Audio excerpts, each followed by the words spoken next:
Hi, Dr. Jackie Kickish. Welcome to my channel where you can find all things pregnancy and postpartum related. Today in this video, I want to talk to you about one major factor that you might not be thinking of when healing your diastasis recti. Also pelvic floor dysfunction. This can help with that as well. So you might find yourself that you're doing all the core work, you're doing all the core and abdominal exercises. However, you're still not seeing your diastasis improve. So let's talk about what this one thing is. But before we do, make sure you hit the subscribe button so that you don't miss out on other great content and postpartum workouts. So there are many different factors that come into play when it comes to healing our diastasis as well as our pelvic floor dysfunction. So you've probably found online a lot of core strengthening exercises, glute strengthening exercises, and while those are great, that's only one small piece of the puzzle, okay? So this other piece of the puzzle that we need to include is spinal mobility as well as rib cage mobility. So our posture drastically changes while we are pregnant. I'm going to show a couple pictures kind of throughout this video to give you a little bit better visualization of why our, not only our spine, but our rib cage also tends to get stuck, especially in the outside and the back, our back area.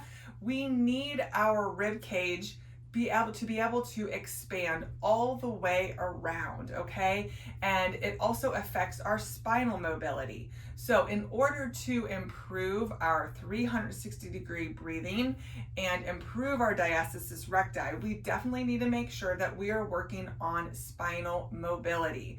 All right, so today I'm going to go over 3 very specific exercises that is going to help with just that. All right, so we're going to go over 3 very specific exercises. The first one is going to help with a little bit of spinal flexion and extension. So flexion is this position. We're bringing our head forward. We're flexing our spine. Extension is the exact opposite of that. And then we're going to get into some rotational exercises as well. All right, so I want you to come onto your hands and knees, and you are going to hunch your back up like a mad cat. Okay, so we're gonna hunch our back up like this, tuck our chin under, and then we're gonna go down. So this is cat camel stretch where we're kind of doing this. All right, so this again is working on flexion and extension, and I would say you can do this about 15 times. Up and down is 1 repetition. All right. And I can definitely feel a little bit of a stretch when I go into kind of the end range of these exercises. All right, I'm not going to do 15 of these. I'm just kind of doing this for demonstration. So you can pause this if you want to do a few more. All right, so the next exercise we're going to do is called open books. So I forgot to tell you, if you can, grab a pillow, wedge, or a small yoga block like this to put in between your knees. If you need a pillow or some kind of support under your head, you certainly can, but we're going to come onto our side, okay, with our hips flexed forward, something in between your knees, okay? So what we're going to do is the top arm is going to be straight, and you are going to be acting like you are opening a book, and this is going to work on that rotation, okay? Now I know the wall is behind me, so I'm a little bit limited on space here, but you can keep your arms straight and you're gonna be rotating backwards. So I have this block in between my knees because I am squeezing it. I'm making sure that my pelvis is not shifting or rotating while my upper body is rotating back, okay? Again, I would do this 15 times on each side.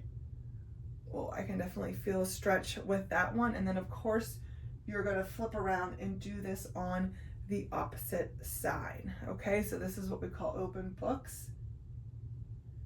And again, we are making sure that we are getting rotation through our spine. Okay, all right, so we can put that one to the side. Next, we're gonna come back onto our hands and knees, and this is called thread the needle, okay?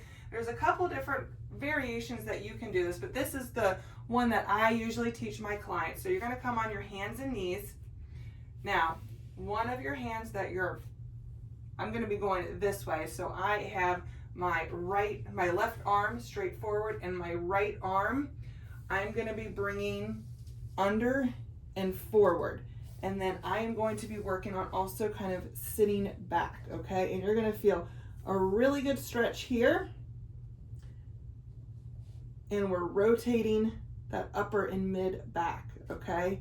Now this, you're really gonna feel this most likely, and I would say again, hold for about 10 to 15 seconds, and then you're gonna come back up, okay? And I would say to do that about 5 times on each side. All right, so this is what it looks like, and then you're gonna do the same thing on the opposite side. Obviously we have 2 sides and we need to make it even. So that would just look like me turning around like this.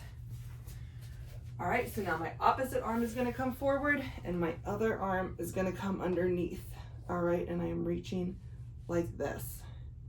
You're gonna feel a big stretch here as well. But again, this is working on that spinal mobility and rotation.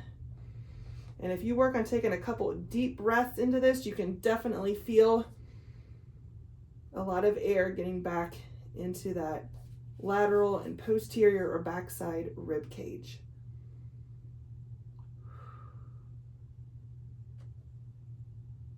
And I am even shifting a little bit to the right side. You really want your pelvis and hips to maintain underneath your knees. Sometimes it is a little hard to stay straight when you feel like you're being pulled into a certain position, all right? But you will also feel the stretch on this side, the underneath arm, when you're rotating like that, okay? So I want you to give those 3 stretches and spinal mobility exercises a try. Let me know how it goes below in the comment section, and make sure you hit the subscribe button so that you don't miss out on other great content like this. I will see you again next time.